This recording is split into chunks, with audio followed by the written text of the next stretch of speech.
Et oui, bien avant VG Dream, il y avait notre Johnny National, paix à son âme. La chanson était pas terrible quand même. Bon, en ce moment, c'est l'Euro. Et du coup, on va se faire une petite analyse des séances de musculation de l'équipe de France. Alors, les joueurs font-ils n'importe quoi? Je vous explique tout. C'est parti!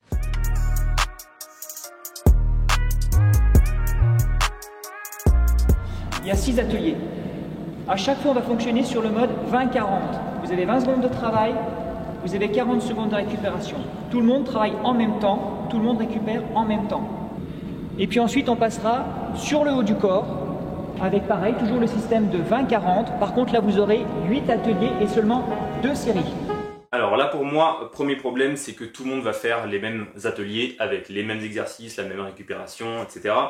Alors que tous les joueurs ont des morphologies différentes et des niveaux différents. Alors, même si c'est de la prépa physique générale, à mon sens, il faudrait déjà personnaliser les séances pour qu'elles soient adaptées à chaque joueur. C'est peut-être aussi plus compliqué en équipe nationale parce que les préparateurs, ils voient pas les joueurs tout le temps. Et puis en plus, quand c'est une préparation de compétition, peut-être qu'il manque de temps également pour faire tout ça. On reprend. Okay. Allez.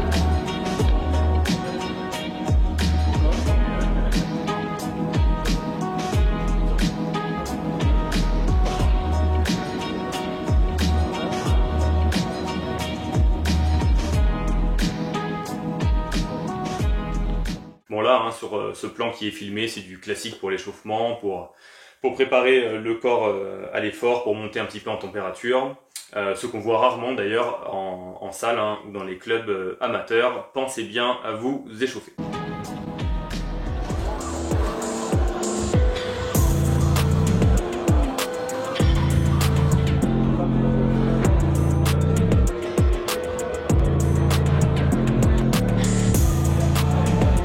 Bon là, le kiki, très mauvaise exécution, épaule vers l'avant, la cage n'est pas sortie. Il fait plus un mouvement de poussée qui va plus solliciter les triceps que les pecs au final. Et là, du Coman qui ne décroche pas les épaules vers l'avant et qui du coup n'étire pas bien le grand dorsal. Et puis il tire surtout avec les bras au lieu de tracter et de démarrer le mouvement avec le dos. Là, on a un mouvement mi-figue, mi-raisin, mi-molette entre les quadriceps et les mollets. Et ça, c'est pas mal pour les fessiers et pour les démarrages.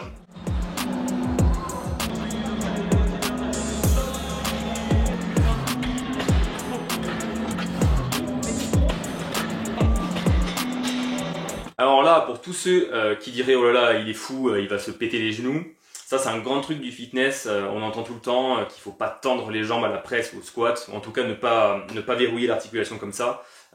Vous avez ça pareil sur les dips ou sur le développé couché avec les coudes. En fait, ça dépend des individus. C'est vrai que si tu as une articulation hyper solide, des tendons très costauds, tu n'auras sans doute jamais rien. Même en tendant comme ça avec l'explosivité, pardon.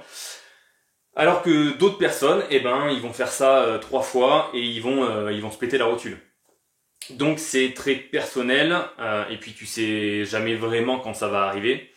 Je pense que c'est pas la première fois qu'ils le font non plus.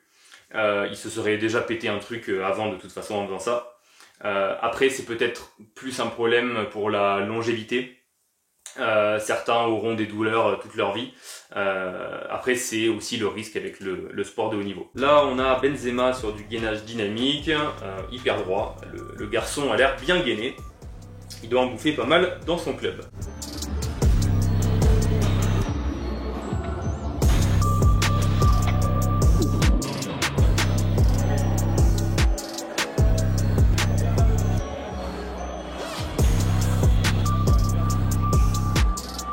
Là, le mouvement est pas trop mal pour une fois, avec un petit poussipad pour réduire l'amplitude.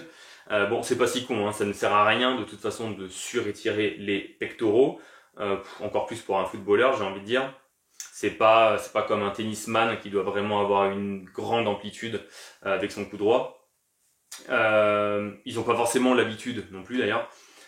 Et puis c'est pour ça qu'il faudrait personnaliser et adapter le programme en fonction de l'individu.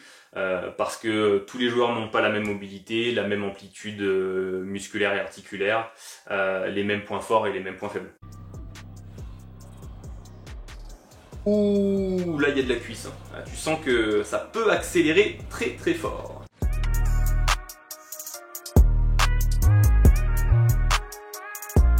On va travailler plutôt l'explosivité et vos qualités de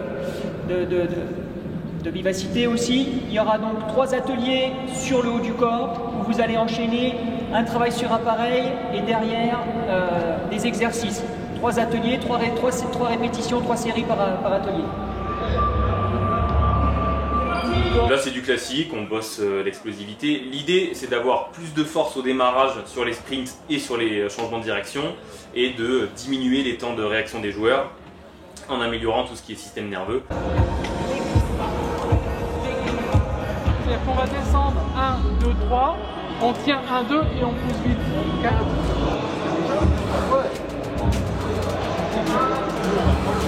Mais apparemment là il s'attache surtout sur la partie concentrique du mouvement et ils retiennent la charge sur la partie excentrique. C'est con parce que c'est sur cette partie excentrique que tu vas emmagasiner de l'énergie, que tu vas pouvoir restituer ensuite sur la phase concentrique. Donc tu perds de la force et de l'explosivité en fait.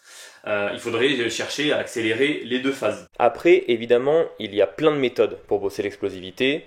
La pliométrie, la force-vitesse où on essaye d'être le plus dynamique possible, le lourd léger type méthode bulgare où on enchaîne un exercice lourd avec un exercice au poids du corps effectué de manière explosive, le statodynamique, etc. etc. C'est aussi tout à fait normal sur ces méthodes d'avoir un mouvement moins propre entre guillemets que lorsque l'on recherche l'hypertrophie. Par exemple d'avoir les épaules vers l'avant ou de ne pas resserrer les omoplates par exemple. Quand on cherche à mettre de l'explosivité et de la vitesse, la priorité n'est de toute façon pas la technique parfaite, et puis de toute façon le mouvement parfait n'existe pas. Après, faut pas que ça devienne de la danse, et puis il faut pas qu'on se blesse non plus, évidemment.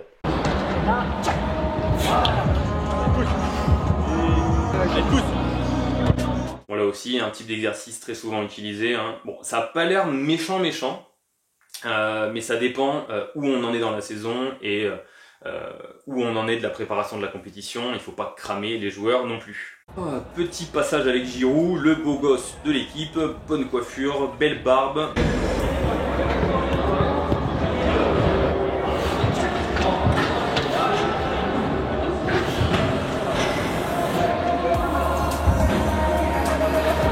Alors là on voit bien Mbappé avec un schéma moteur de merde. Il doit pas faire beaucoup de muscu, alors là il est dos arrondi, la cage est pas sortie. Heureusement qu'il va vite sur le terrain quand même. Ouais, c'est pas faux. Démonstration et on démarre dans 2 minutes. On démarre dans 2 minutes.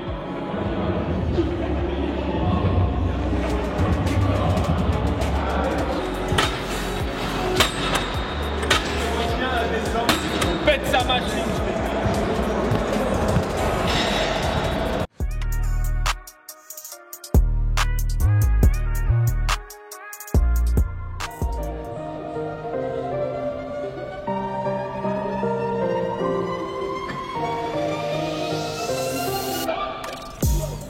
Je commence par 10-15 minutes de vélo. Après, je fais des petits étirements et ensuite je passe dans cette machine, c'est le BFR, c'est pour activer les quadris et ischios. Pour la récup, ça a l'air d'être plus personnalisé du coup. Les joueurs peuvent choisir, donc c'est déjà mieux. Ils font du vélo, il y en a qui courent dehors, ça dépend du joueur, mais moi personnellement je préfère faire du vélo et après rester dans la salle de gym. Ça a commencé dès hier après le match, par les massages, bain froid, hydratation, l'alimentation. Ça parle de l'alimentation pour la récupération. Bon, au moins ils bouffent pas KFC. On a commencé un point médical aussi parce que c'est important pour nous de savoir après match s'il y a des soucis ou pas. Les kinés sont mobilisés tout le temps, mais c'est vrai que le lendemain de match et juste après le lendemain de match, c'est un point pour moi médecin qui est très important parce que c'est là qu'on comprend la mesure des pathologies et des problèmes qu'on aura pour le match suivant. Cet après-midi on est en récupération, on fait un peu de récupération passive, on fait un peu de massage. On va surtout s'occuper des petits bobos d'hier. On a pris quelques coups, donc il faut un petit peu drainer l'ensemble de la jambe. Après on va attaquer un massage dans sa globalité. Et puis on finira peut-être par un petit peu de vélo, un petit peu de course extérieure.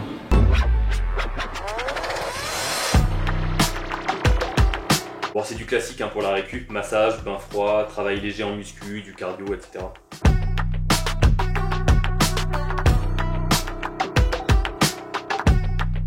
Oh putain, le tirage nuque, je l'attendais. Bon alors, je sais qu'il y a toujours des gens qui vont me dire « Ben moi j'ai jamais rien eu, plein de gens à ma salle le font, le coach me l'a mis dans le programme, blablabla. » Moi j'ai vu aussi des gens se chibrer complètement avec cet exercice. On est moins à l'aise pour forcer qu'avec la barre devant, comme avec les tractions nuque en fait. Hein. Les tractions nuque pour forcer c'est horrible. Chez certains, au niveau de l'acromion, on a un bec et puis les tendons vont venir frotter, c'est pas bon non plus. Puis en termes de mobilité, c'est pas terrible. Hein. On n'est pas des singes, on ne grimpe pas aux arbres. Je sais pas si t'attrapes un truc derrière toi comme ça dans ta vie quotidienne. Je pense que vraiment personne le fait. Et en plus, le dos bosse exactement de la même façon, voire mieux avec la barre devant. Donc dans le doute, eh ben, on le fait devant et on arrête le tirage nuque. Merci, au revoir. Allez Hugo, avec le sourire. Champion du monde.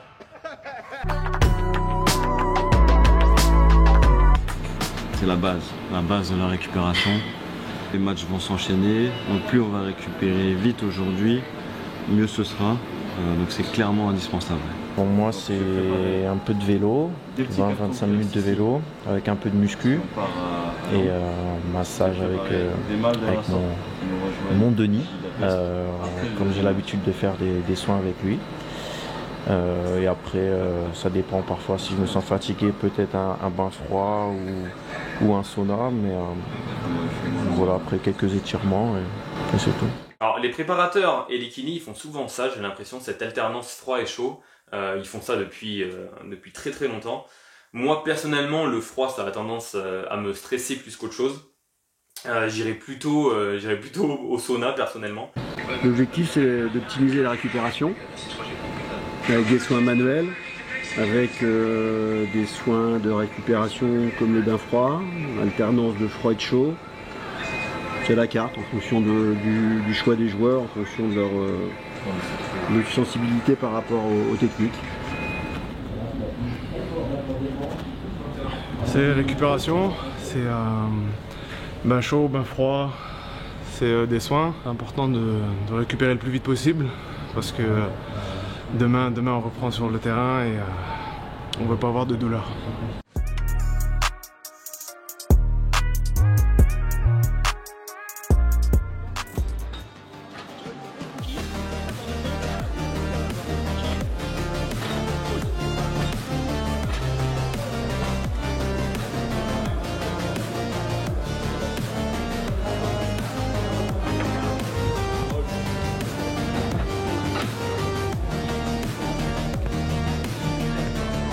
Ah, le petit poussy-pas de barre à vide, c'est interdit, Paul. Hein. Non mais regardez-moi ça comme il est mignon.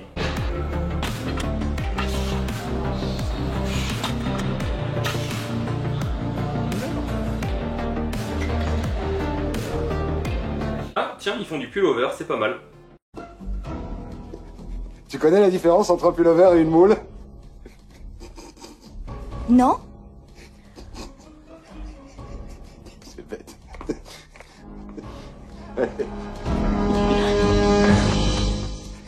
Un pullover, ça moule et...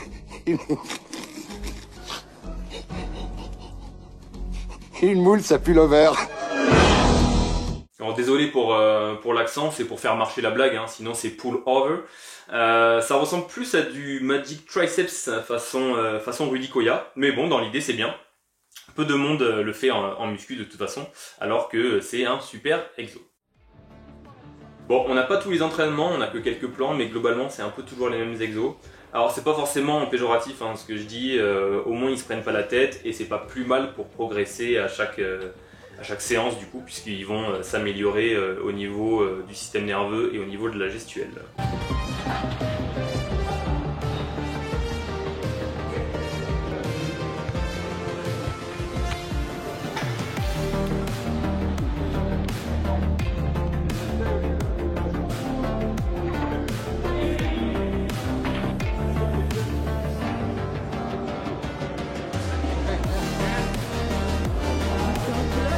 Bon, là avec ses jambes de 12 mètres, il a pas l'air super à l'aise. D'où l'idée, encore une fois, de personnaliser au maximum le training en fonction de l'individu. Perso, je préfère encore qu'il abandonne l'exercice et qu'il aille sur le terrain cadrer des frappes à la place.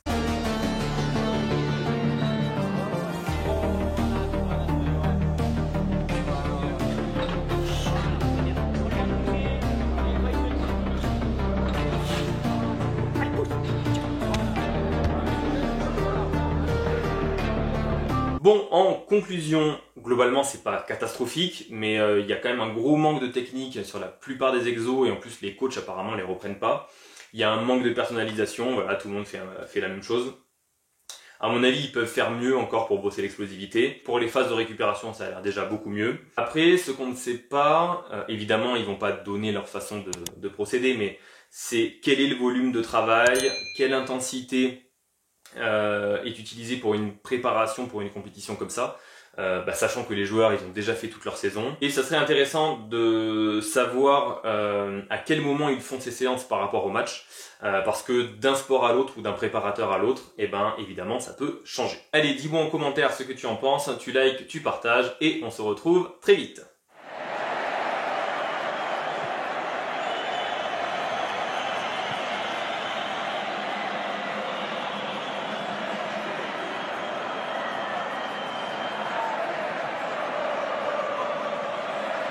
Les Argentins qui descendent plus bas, qui sont un petit peu plus compacts. Ouais, c'est passé dans le dos, le centre, Doukas. Allez, second poteau, Pavard. Benjamin Pavard. Oh, il nous fait une nacho. Non, ce n'est pas une nacho, c'est une Pavard. Et ça permet aux Bleus, sur cette frappe somptueuse, de recoller de partout.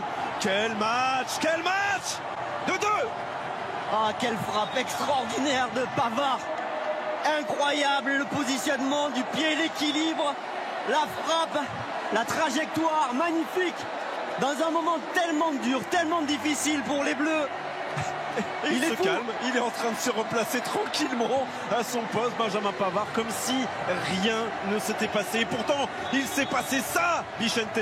Regardez-moi ça, là, il y a le centre de l'arrière-gauche quand même. Hein. Oh, les deux. D'Hernandez et puis derrière, magnifique cette reprise. Regardez l'équilibre, magnifique, le petit léger extérieur. Bon, il est presque encore plus beau que celui de Nacho. Quel régal. Quel régal. Aïe, aïe, aïe, aïe, aïe.